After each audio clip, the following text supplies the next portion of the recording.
from the All Indiana Podcast Network. It's time for real conversation about the real issues that affect our communities. Poverty, education, equality, and more.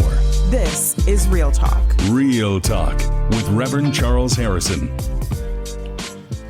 Welcome to Real Talk on the All Indiana Podcast Network, and I am Reverend Charles Harrison. And people are always asking me, particularly on social media, what party do I belong to? And they want to know my political viewpoints on a lot of different issues. And there's always comes up, in the work that I do with the Indianapolis 10-Point Coalition, and certainly I am active on social media. So let's talk a little bit about what it is that Reverend Harrison believes in his political viewpoints, and what party is he really a part of, if any. Welcome to Real Talk on the All Indiana Podcast Network, and I am Reverend Charles Harrison, and many of you know me as, a lot of people say as the 10-Point Man. I am a pastor here in Indianapolis. I've been in the city now for 31 years, so it's hard to believe that I've been in this city now for 31 years.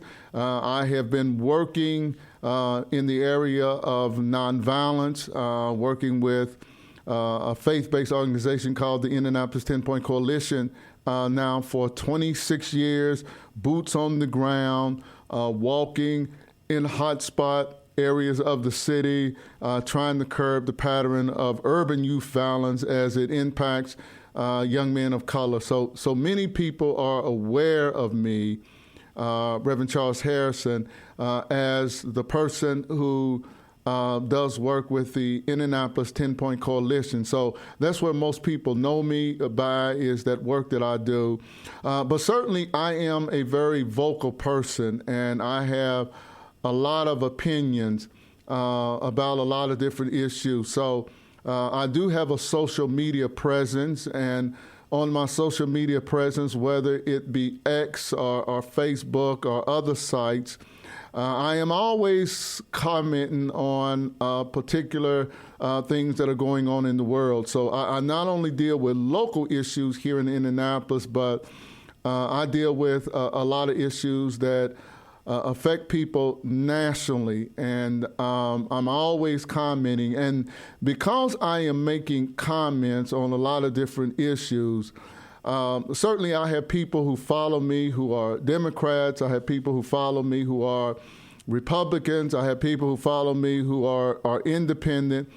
And many of them follow me because they like the work that I do in the streets, addressing the issue of urban violence, and particularly that is a passion that I have in addressing that issue, and I do it from the perspective of the faith-based community as to what role we can play in certainly addressing this issue of urban youth violence as it impacts young men of color.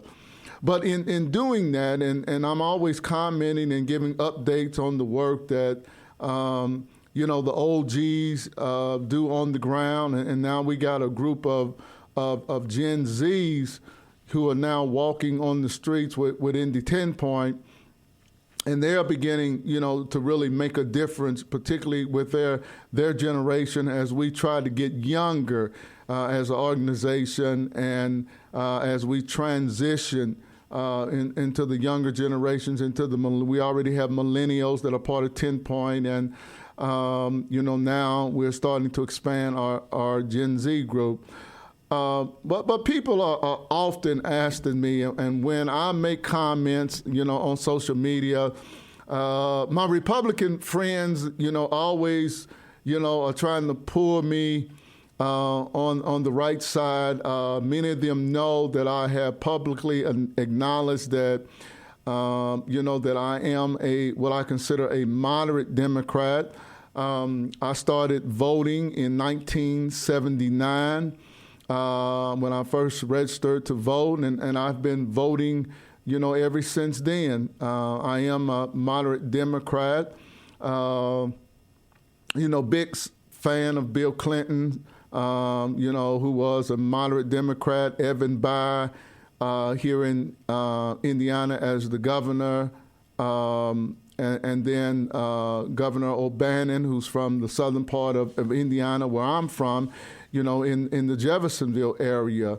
So I've always been a Democrat, but for those who follow me, when it comes to the work that I do with 10 Point, I am nonpartisan. I really am.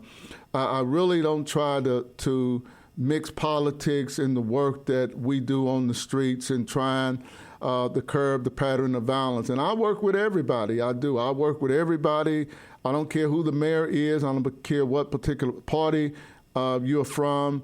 For the 26 years I've been working with 10 Point, the focus has always been whoever the mayor was, whether it was Goldsmith, a Republican, Peterson, a Democrat, Ballard, a Republican, and now Hogsett, a Democrat.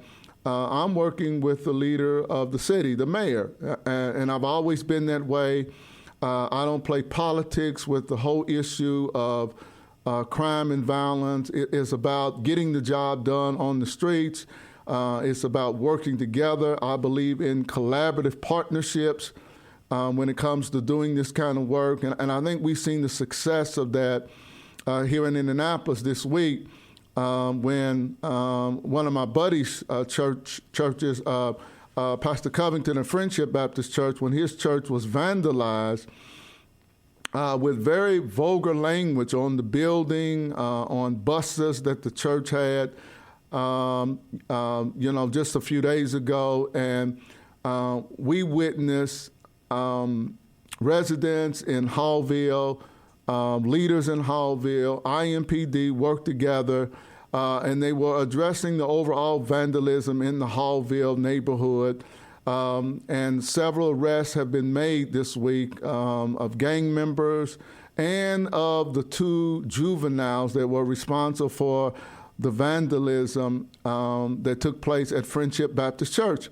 And it was these collaborative efforts. I have 2 good friends, Pastor Covington and Olgen Williams, who is the deputy mayor or the mayor, they call him the mayor of Hallville, former deputy mayor of Indianapolis, was sharing with me all the meetings they've been having with IMPD, and community and law enforcement was working together. And this week a lot of arrests were made, and this is what I believe has been historically the strength of Indianapolis. I think we've gotten away from it, certainly over the last 6, 7, 8 years. But this was always the strength of our city, these collaborative partnerships where the city, law enforcement, and neighborhood groups and clergy and other community leaders work together to address problems of crime and violence in our city and other issues that be prevalent in a neighborhood. But when we do it together, we are successful. So, I love seeing that this week, and it's really been the model that I have used in basically the 26 years I've been here in Indianapolis working with 10 Point, and my 31 years overall being in the city. And I have not allowed politics to get in the way. I haven't, and even though I'm a Democrat. I'm probably, though, a very disenchanted Democrat, and I wanted to say that, and I'm probably moving more toward being an independent because I really believe in common sense policies. I do, and I'm probably more disturbed today that we have less people trying to work together that have different viewpoints and trying to find common ground. And I really believe that. I really believe that sometimes you just got to find common ground. You're not going to agree on all the issues. And certainly that has been my experience in my life. I've worked with a lot of people in my day. We have not always agreed when it came to the issue that we were dealing with.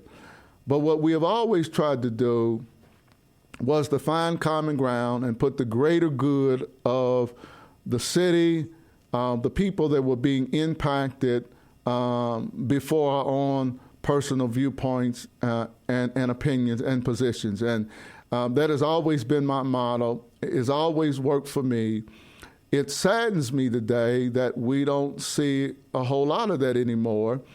And it saddens me as a Democrat. And I want to talk about, me being a Democrat. And I don't get into whole things about, the Republicans. I'm not a Republican. I'm a Democrat.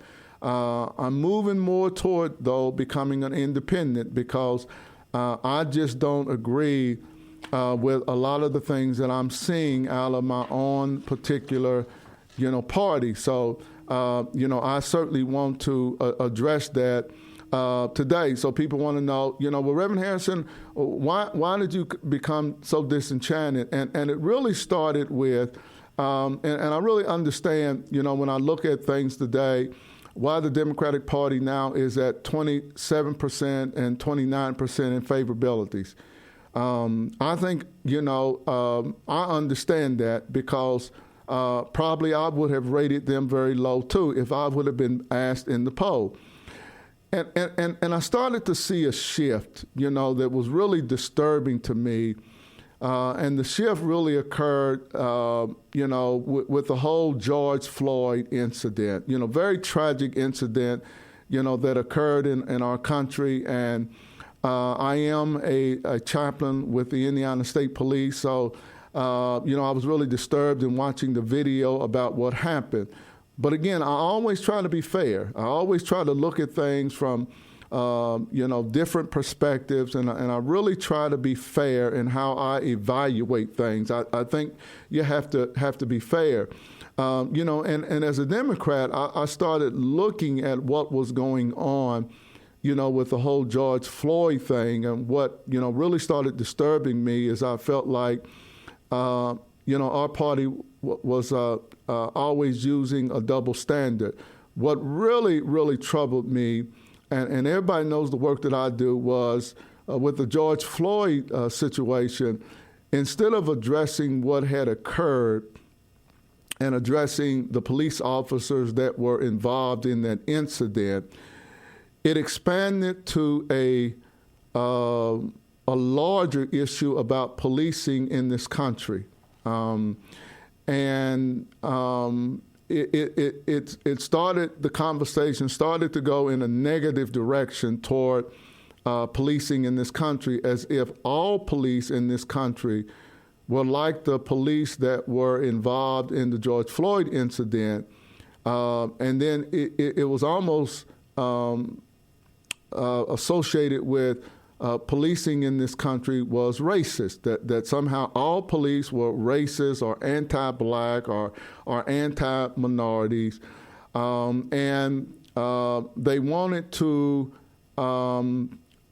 replace police departments in this country. And they were moving toward defunding the police. And it became a major issue in the country in defunding police, and particularly in communities of color. Now I do 10-point, and I'm out in the streets, and I see the impact of drug trafficking in communities of color, in gang activity, clique activity, which is kind of like gangs. And I see communities of color that are just disproportionately impacted by violence, and Black Americans make up 13% of the population, but we are, every year in this country, 50% or more of the homicide victims. So it made no sense to me. It was a policy that was being pursued, in my opinion, that was further going to impact Black America and really all communities of color, particularly that are already suffering from high levels of violence. It was going to dramatically impact us and make things worse out in the streets.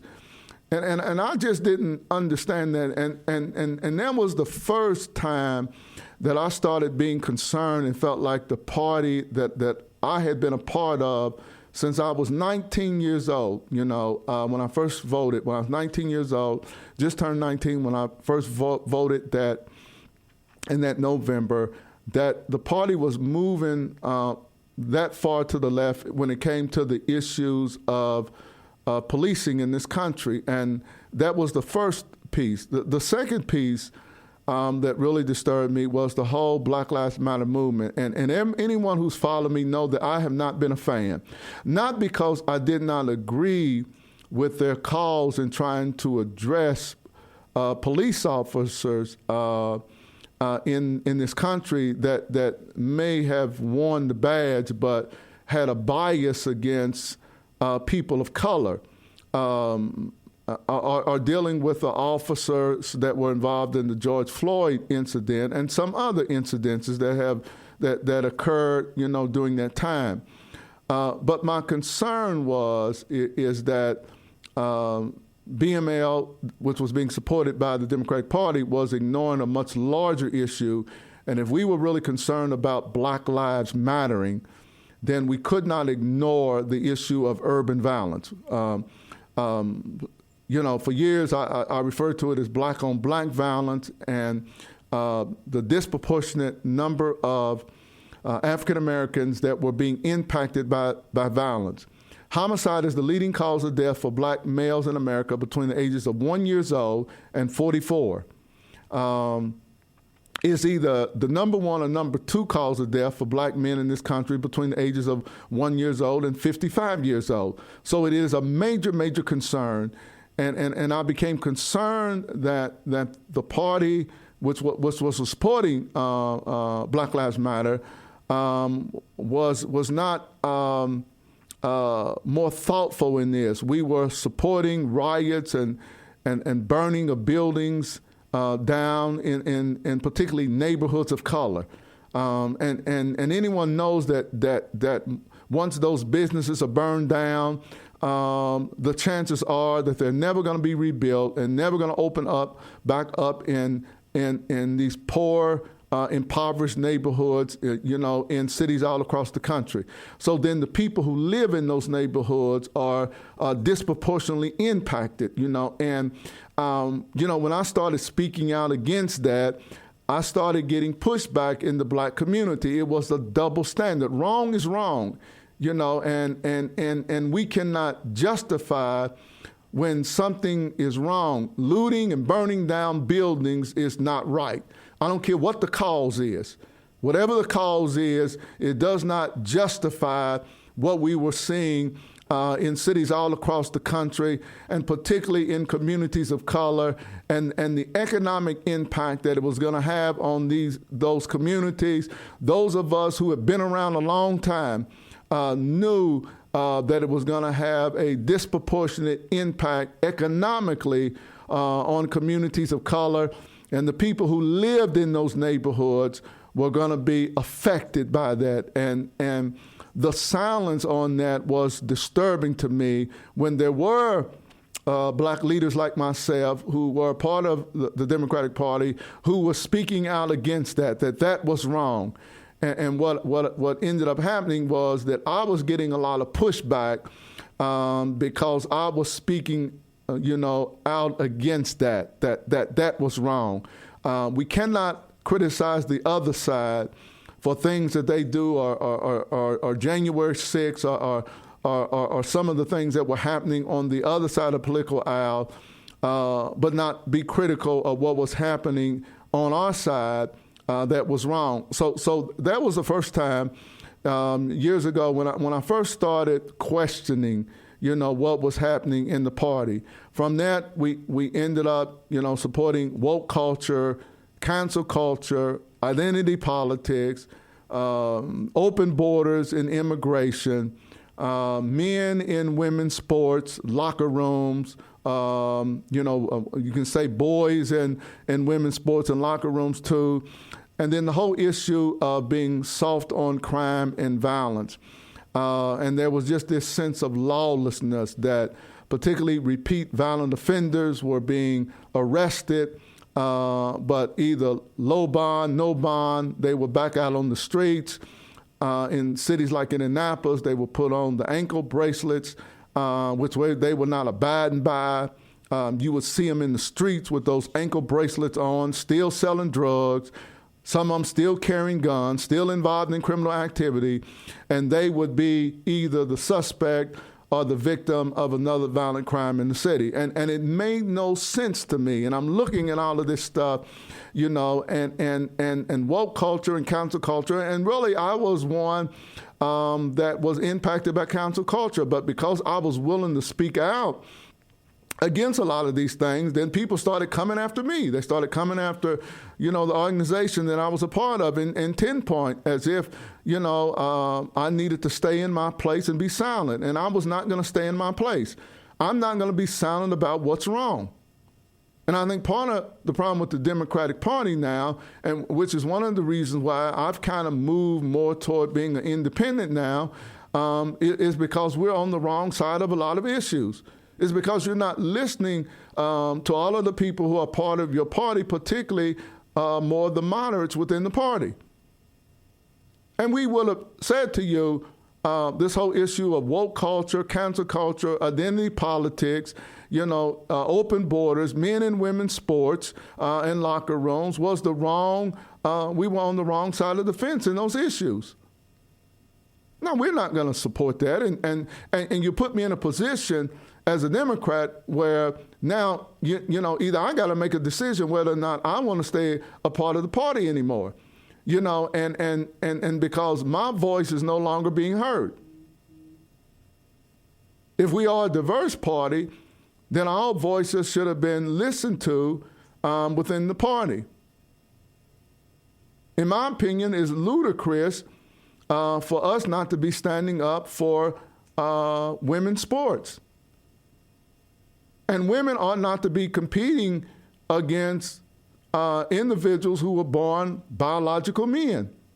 Now, whatever they choose to do with their life is their business, and I'm not debating that, but physically, these men are bigger and stronger than these women, and they should not be allowed, in my opinion, to play in women's sports.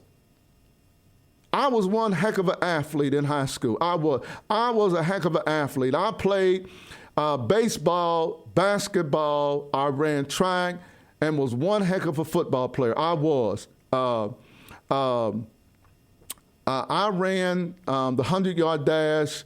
I could run it in 10.4, 10.3 in high school. I was that fast. I ran the 40-yard dash in 4.3. Tremendous running back, you know, and center fielder in baseball. I ran a whole lot of balls down, you know, just sheer speed. Well, a woman would not, a young lady, you know, in high school would not have been able to compete with me. It wouldn't have been fair. I was a fast dude. My cousin, Jerome Harrison, I think still holds the record for the 200-yard dash in Indiana. He could barely beat me. I just didn't run track. But we did run once, and he barely beat me. My argument is we have to be fair. And you're pushing more and more people out of the party, like me. I'm not an extreme leftist. I don't believe in that stuff far left. I don't. But I respect your viewpoints. But if we're going to be in the same party together, we got to find common ground, or you push me away.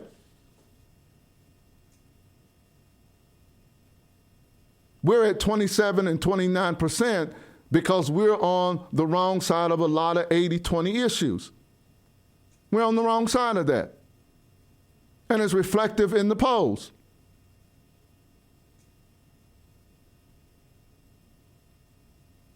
So when people ask me what political party I'm from, I am a Democrat. Probably you would say more so, I'm probably independent now. But I try to be fair when it comes to these issues. I do. I try to be fair. And for a lot of my Republican friends, they know I am. When it comes to working with them on issues, I'm going to be fair. I'm going to work with them. I'm not anti-Republican. I'm not anti-Trump. I just don't. I don't believe in that. I'm a Christian man. I believe in behaving and acting in a godly way, and I try to do that. I try to be fair to people. I really try to do that.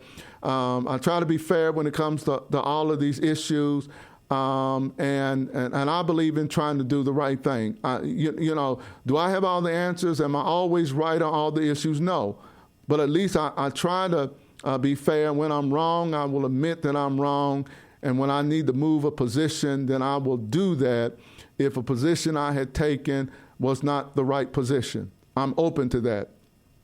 But what I'm not open to is imposing your will on other people and demanding that we agree with you and believe what you believe.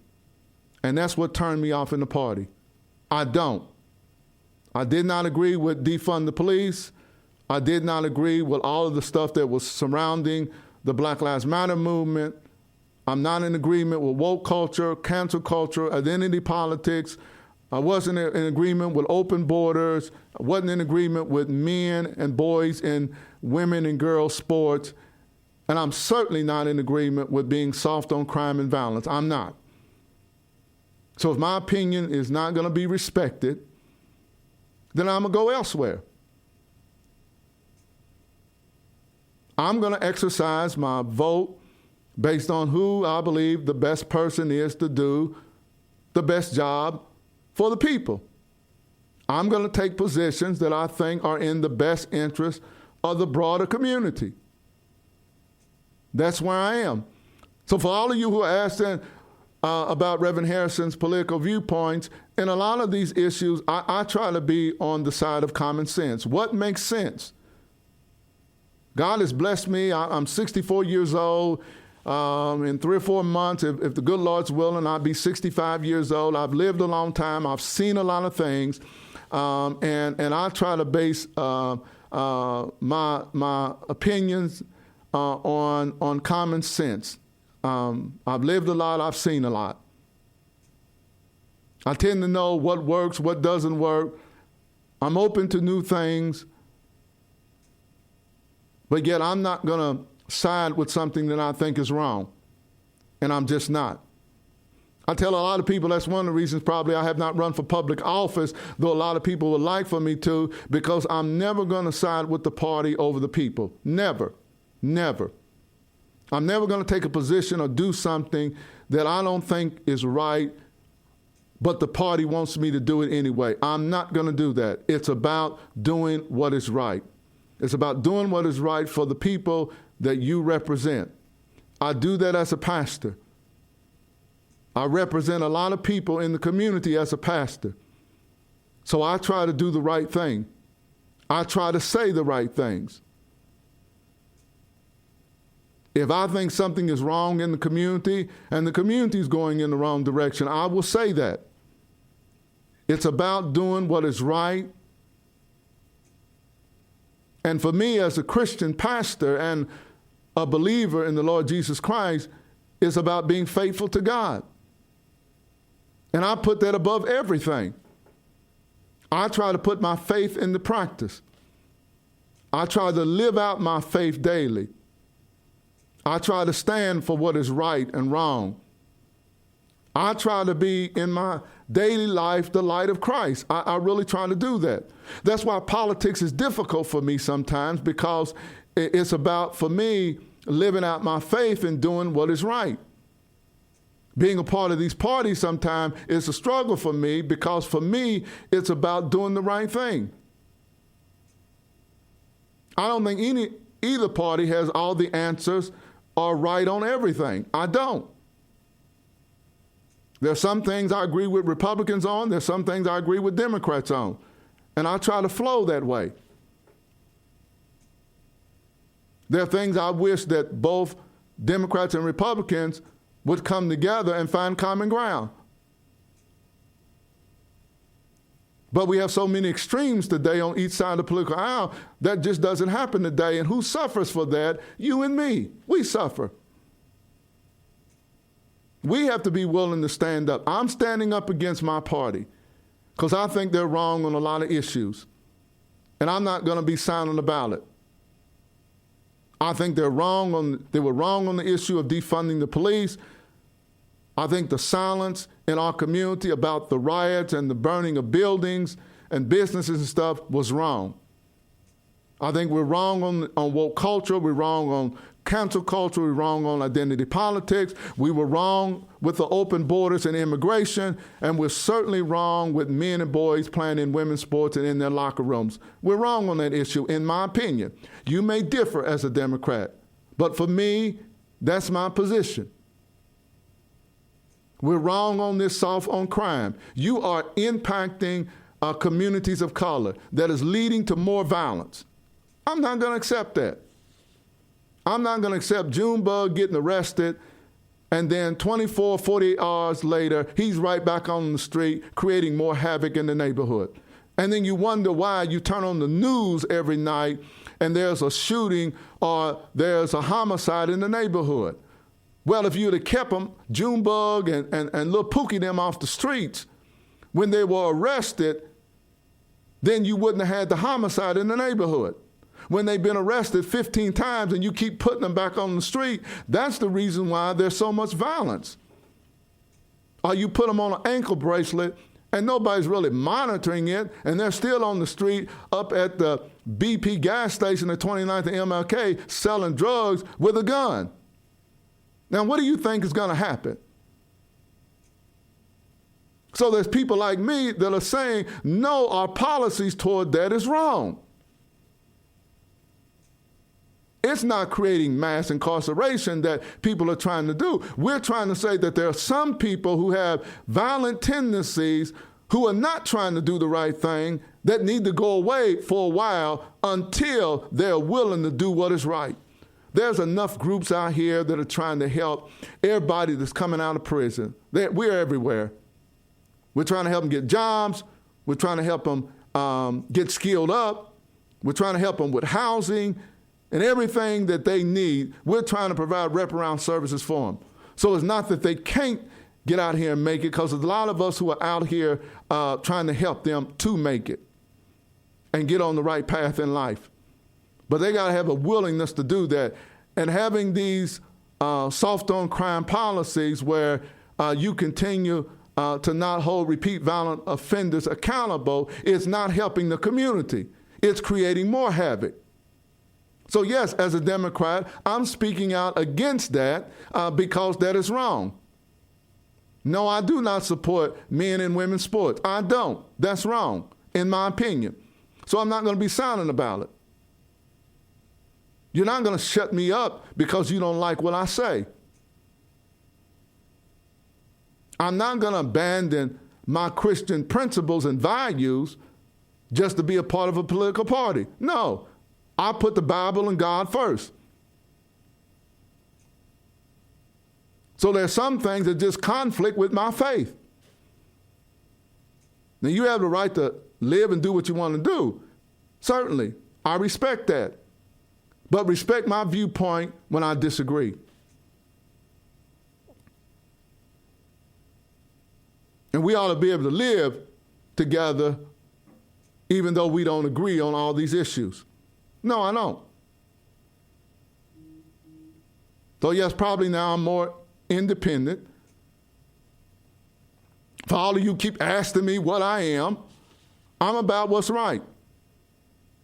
And when you see me on X and Facebook, I'm giving you my viewpoints about what I think is right.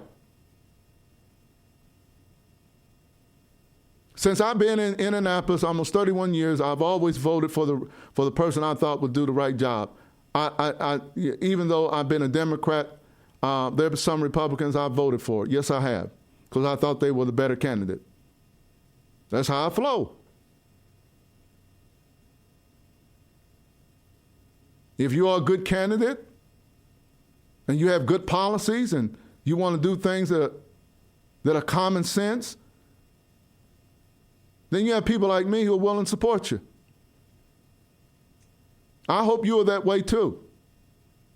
If we're going to make this city better, if we're going to make this nation better, those of us in the middle sometimes have to be the loudest voices in the room and saying, no, that's not what is best for this city. That's not what is best for this state. That's not what is best for this nation. I'm willing to do that. I'm willing to be vocal. I'm willing to say what some people are afraid to say. I don't care. I want the Democratic Party to move back to the middle. It's too far left for me. Too far left for me.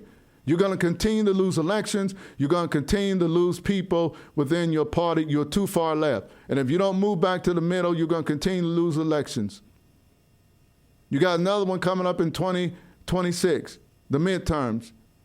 If you don't move back toward the middle, it's going to be a very difficult night again.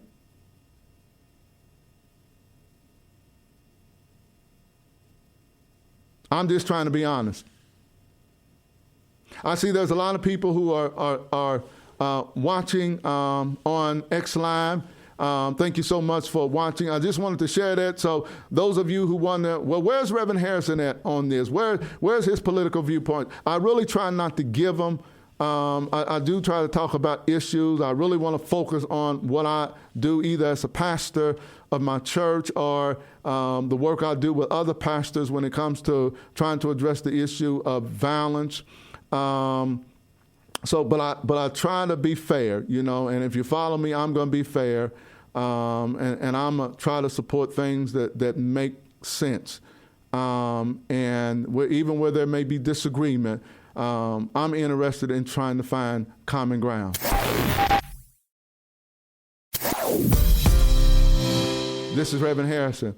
Thank you so much for watching me today on Real Talk on this podcast. I'm trying to get back to doing this at least every week again. I've been doing it kind of every other week, but I'm going to try to get back and do it every week again. I'm going to bring back guests in to this podcast so we can talk about all the issues. If you're interested in joining me on this podcast, then send me a note on X or on Facebook. And we'll get you in. If you have an organization that you would like to highlight the work that you do, just give me a shout out, and we'll get you on and get a chance to talk. Want to thank Wish TV for allowing me to do my podcast on the All Indiana Podcast Network in the studio. So I'm in the studio right now doing this podcast, and I want to thank Wish TV. I want to thank all of you who faithfully follow me, those who have joined me today, and I pray that you have a blessed and awesome day. If you get a chance, retweet this podcast today so other people can listen to it, so we can begin to grow this podcast, and you're going to find someone who is going to be a common sense person and who's going to deal with real issues, trying to find common ground. This is Reverend Harrison. I pray that you have a blessed and you have an awesome day. Peace. This is Real Talk with Reverend Charles Harrison. Be sure to like and subscribe to this podcast. And be sure to check out other great podcasts on the All Indiana Podcast Network. Online now at allindianapodcast.com.